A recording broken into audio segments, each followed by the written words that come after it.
questa atmosfera mi mancava, di gioia, di partecipazione, e poi con tanti artisti bravi, uno meglio dell'altro, non si può dire proprio niente. È l'organizzazione che c'è della Scoop Travel, non si scherza ragazzi, venite tutti.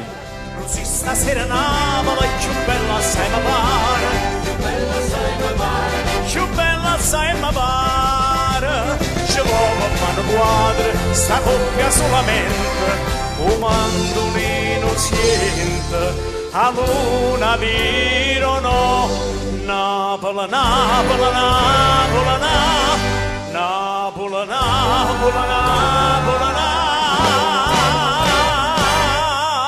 Napoli, come fermanata Papa Neopolia, a prima cora mia, e dopo... Aspettiamo tutti i nostri amici dal 15 al 22 ottobre a bordo della nuovissima nave MSC Sea View. Non mancate, vi aspettiamo a braccia aperte.